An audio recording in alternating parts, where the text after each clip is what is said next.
Hi all welcome to food for all. இன்றைக்கி நம்ம சேனலில் ரொம்பவே சிம்பிளாக பண்ணக்கூடிய சவ் பொரியல் தான் எப்படி பண்ணுறதுன்னு பார்க்க போகிறோம். வாங்க பார்க்கலாம்.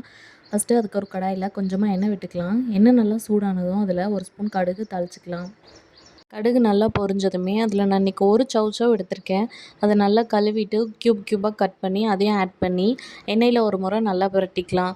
சவ்சவ்வில் வந்து நிறைய நீர்ச்சத்து இருக்குது. இந்த வெயில் டைமில் எடுத்துக்கும்போது ரொம்பவே ஹெல்த்தியாக இருக்கும். கண்டிப்பாக ட்ரை பண்ணி பாருங்கள். இப்போ ஒரு 1/4 ஸ்பூன் மஞ்சள்தூள், தேவையான அளவு உப்பு சேர்த்துட்டு ஒரு 1/4 டம்ளர் போல் தண்ணி ஊற்றி சவ்சவ் வேகிறதுக்காக ஒரு 10 நிமிஷத்துக்கு மட்டும் மூடி போட்டு மூடி வச்சிடலாம். இப்போ சவ்சவ் நல்லா வெந்திருக்கும்.